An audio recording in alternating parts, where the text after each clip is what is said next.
canyon, that's where I long to be, with my three good companions, just my rifle, pony and me.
Tu es le seul berger en Algérie qui fait du cinéma. Non, peut-être non. Hein? Je sais pas.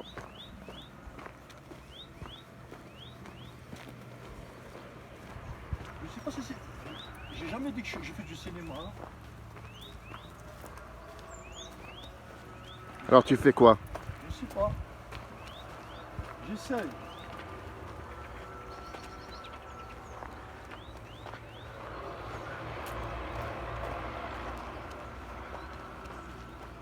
Tu racontes des histoires. Voilà. Ce qui me traverse. Ce que nous traversons.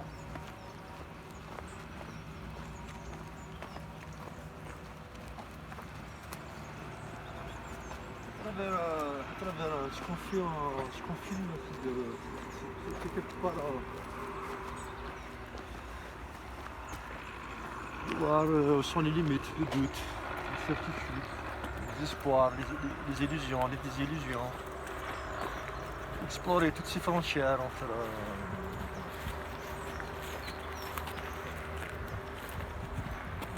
tous ces sentiments et sensations. Et la nature. Et ben justement là, c'est une voiture qui arrive à gérer ces transitions d'un état d'esprit à un autre. En tout cas, ce que tu es en train de faire, je t'assure, aucune monteuse n'acceptera de monter ça. C'est n'importe quoi, tu bouges ton. Aucun monteur n'acceptera de monter ce plan de merde. Là tu gardes pour toi par contre. Pourquoi tu veux que je garde ça pour moi? Il n'y a aucun monteur sérieux ne pourra monter ce que tu fais là. C'est n'importe quoi. Bah c'est ma façon de voir les choses aussi. Bon, On parlait de regard, c'est ma façon de voir les choses. Je t'ai toujours connu comme quelqu'un qui était toujours en mouvement. Tu marches tout le temps, tu t'arrêtes jamais. donc je suis d'accord. Hein. Et c'est pour ça que je te filme là maintenant. Même si c'est dur de te suivre. Tu es toujours en mouvement. Ça fait 10 ans que je te connais. Tu ne t'es jamais arrêté.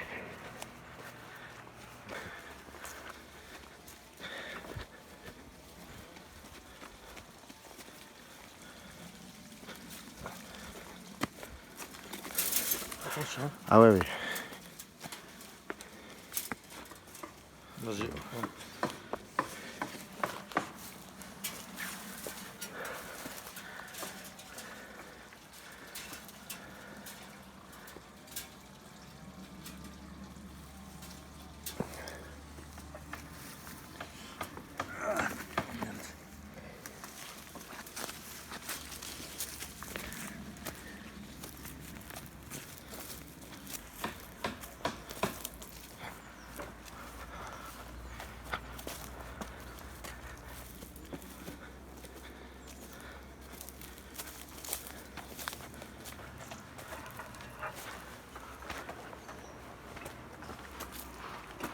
Ouais.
De vouloir faire un film,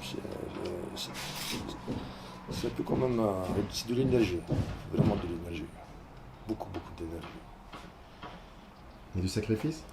Ah oui, mais là, moi, là, je viens juste de sortir du montage de mon film. J'ai perdu 20 kilos quand même. 20 kilos, je suis vraiment épuisé, je suis vraiment mort, vraiment mort. Le corps ne suit plus. C'est pas facile. 20 kilos. Les 3 semaines de tournage, j'ai perdu 15 kilos. Et les 3 semaines de montage, 5 kilos. Ah, franchement, j'ai peur de disparaître avant sa sortie. Je t'assure, c'est incroyable. L'énergie qu'on dépense. Mais comment on peut perdre 20 kilos en faisant un film? Comment on peut? Bah, parce que peut-être chaque prise, chaque plan, c'est un accouchement. Tu imagines, tu fais une centaine de bébés, tu confies à une menteuse qui prend soin, tu vas avec, attention, lui il est plus gentil, lui il est plus grand, lui il est plus petit, lui il est plus fragile, lui il est plus sensible, lui il est plus dur. C'est comme qu'ils sont dans une maternité avec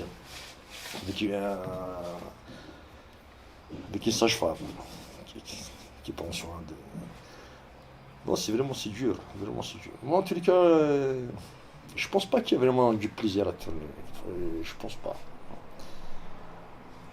Pas le plaisir à tourner, mais le plaisir à te faire souffrir. Tu souffres. Tu vois les choses, tu suis les choses au millimètre. C'est difficile, il faut beaucoup d'énergie, il faut beaucoup de force. Le seul moyen possible de faire du cinéma, je pense que c'est d'être sensible au silence. C'est à partir de ce moment que nous pouvons écrire et voir des choses. Tu vois, le silence.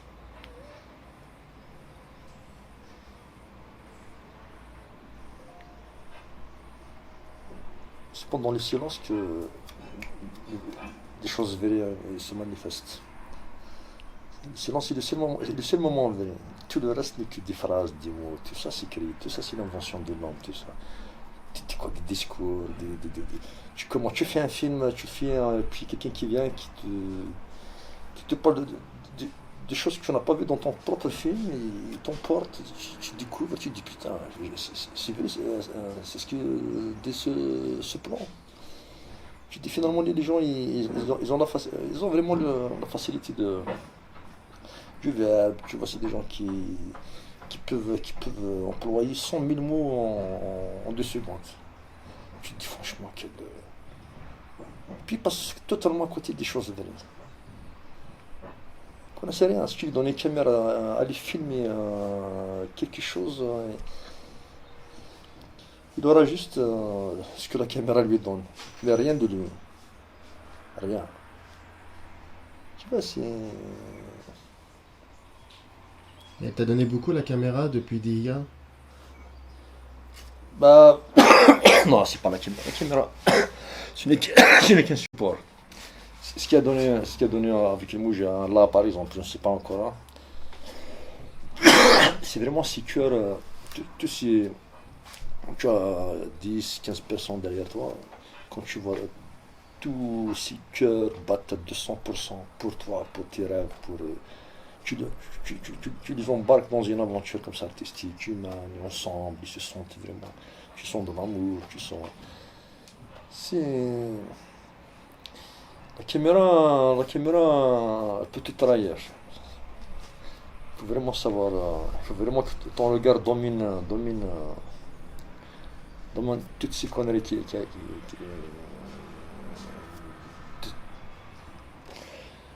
ces conneries d'engins, etc. Il faut que le regard domine, il faut que tu vois plus loin que... tu parles de l'aspect technique quand tu parles de la caméra qui peut te trahir. C'est l'aspect technique. C'est les nouvelles caméras, tout ça, ça peut trahir ton regard. Non, il n'y a pas que ça. Tu prends un Super 18 par exemple, Super 16, ou bien un Super 8, bah, je sais pas, tu prends la pellicule par exemple, tu tournes la pellicule. Tu es vraiment, elle est vraiment fidèle à ton regard, hein. Putain, elle est fidèle à ton regard, tu ne trahis pas, tu vois.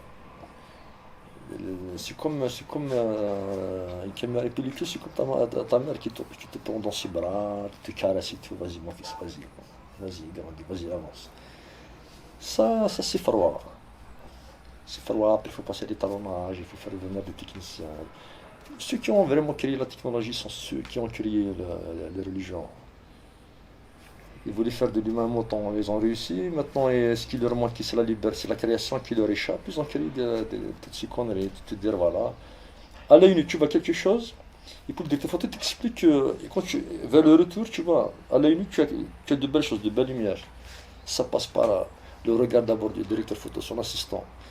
Et puis tout ça rentre, le deuxième, troisième assistant, et puis ça rentre dans la caméra. Ça traverse tout le ventre de la caméra et puis ça se fait dans son cul, c'est le moniteur, tu es devant ton moniteur, tu te dis mais attends, il y a un problème, c'est pas ça que je vois là-bas. Il t'explique, parce que l'étalonnage c'est celui-là, tu tournes en fichier, le fichier te permet de, après on va convertir, c'est le format, tu le regardes, tu te dis putain, y a-t-il un moyen de appuyer juste avoir une caméra, juste un bouton, tu allumes, tu éteins. 100 000 boutons, alors que les choses vraies sont juste à côté. Il suffit juste de l'aimer, c'est tout. C'est ça le. Et puis il y a le cinéma, Hollywood, industriel, divertissement, là bien sûr, là ça fait. Je pense pas que le cinéma soit dissociable de la poésie, de la littérature, de la musique. Je pense pas impossible. Je pense pas que c'est possible de faire un film, de faire un plan, donner une seconde du cinéma sur grand écran s'il n'y a pas vraiment une sensibilité. S'il n'y a pas une sensibilité poétique, littéraire, artistique en général. Sensible au silence, sensible à la nature, sensible au malheur, sensible à la joie, tout ce qui est beau, tout ce qui est naturel.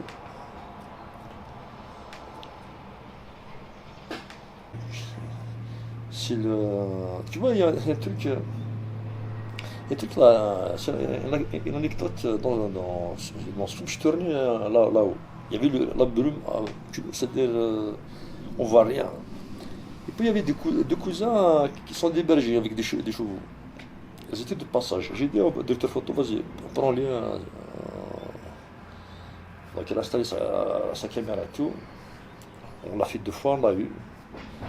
Et puis le soir, il m'a dit, Miramar m'a dit, c'est le plan qu'on a fait, c'est la rien. Je dis pourquoi? Je lui dis pourquoi. Il m'a dit, mais ces 2 hommes sur les chevaux, qu'est-ce qu'ils n'ont rien à faire dans ce film? Bah, je lui ai dit, tu sais, c'est toi qui n'as rien à voir. Eux, ils se sont posé la même question. C'est toi qui n'as rien à voir dans ces paysages. Eux, ils font partie de ces paysages.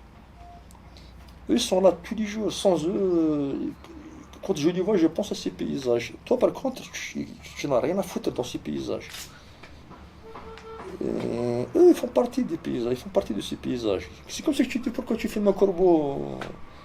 Bien, tu filmes la nature et puis il y a un oiseau qui passe le cadre et tu dis ah non, il y a un problème, il y a l'oiseau qui traverse les champs. Putain, faut la refaire. Alors que tu filmes des paysages. Tu vois, il y a des trucs, il y a que lui qui filme qui sait vraiment ce qu'il veut. Tout le reste, il y a certains qui sont derrière, ils te suivent, ils te comprennent, mais d'autres ils se posent tout le temps des questions, et à chaque fois, à chaque fin de tournage, pourquoi ceci, pourquoi cela, parce que moi aussi je fais des choses, j'improvise beaucoup, à le scénario, on le regarde presque jamais. Donc voilà, c'est des choses qui... faut croire aux chose qu'on filme. Et non seulement quand même, mais il faut aimer ce qu'on filme. Et c'est tout. Des petites conneries de caméra, et puis maintenant à chaque fois de Red, Alexa, puis Sony, puis de je sais pas quoi. Tu vois, les gens courent toujours derrière. Avant, il y a des gens qui ont fait des films avec des petites caméras. On avait beaucoup de choses sur le grand écran. On avait du cinéma sur le grand écran. Maintenant, des gens qui filment avec des trucs, des optiques, ils te coûtent tout le budget du film et ils investissent. Et puis vers la fin, il n'y a rien.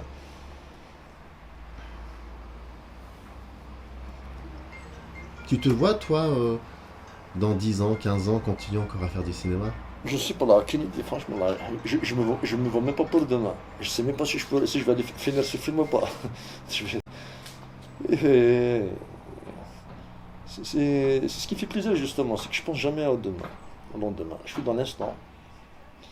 Voilà, là, j'ai fini le montage, pour l'étalonnage, maintenant j'attends. Et là, je suis totalement déconnecté du film, du projet. Je fais à manger, je suis avec des gens je suis avec la nature, je suis dans la forêt. Et puis peut-être je recevrai un coup d'appel de producteur dans peut-être 4 jours. À ce moment-là, il va me réveiller. Peut-être il va me rappeler que je suis sur un projet que je dois continuer et aller jusqu'au bout. Donc l'étalonnage, le mixage, le montage son, etc. Mais non, 15 ans, pfiou. 15 ans. Vivre 15 ans encore à... Tu mets dans ta tête qu'ils vont vivre encore 15 ans? T'as 15 ans devant toi? C'est beaucoup, tu sais. Tu te dis, putain, 15 ans. Tu as pensé 15 ans, mais entre aujourd'hui et 15 ans, il y a des choses. Pour ça, c'est petites choses. Tu imagines, dans 15 ans, tu te dis, je ferai un film aussi. Mais avant d'arriver à ces 15 ans, pense d'abord au premier jour, au deuxième jour, toutes ces petites choses que tu croises quotidiennement, que tu vis quotidiennement, des surprises, de belles choses qu'on vit quotidiennement. Chaque jour, il t'apporte quelque chose de beau. Et puis voilà, belles choses, ça fera 15 ans, et puis on s'en fout, même si tu n'as pas de film, c'est bon, t'as vécu. Tu es dans l'instant. Tu es vraiment dans l'instant.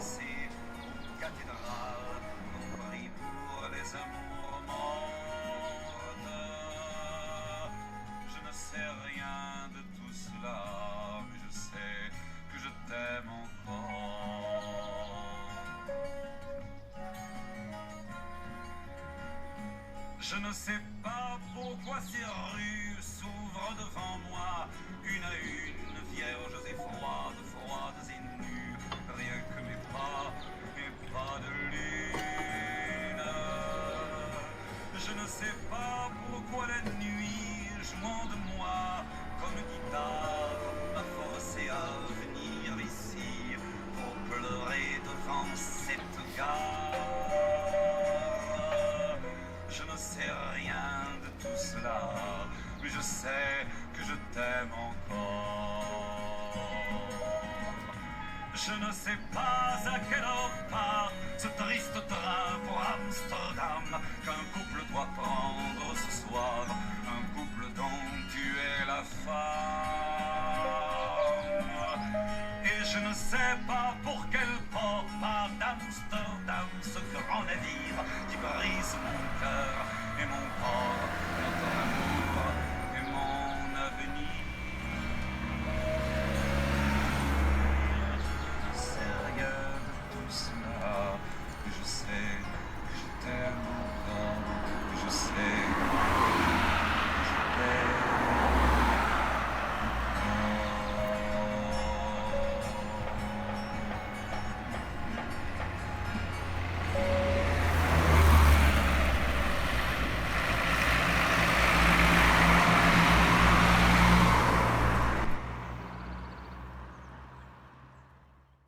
Arrive in the canyon, that's where I long to be, with my 3 good companions, just my rifle, pony and me.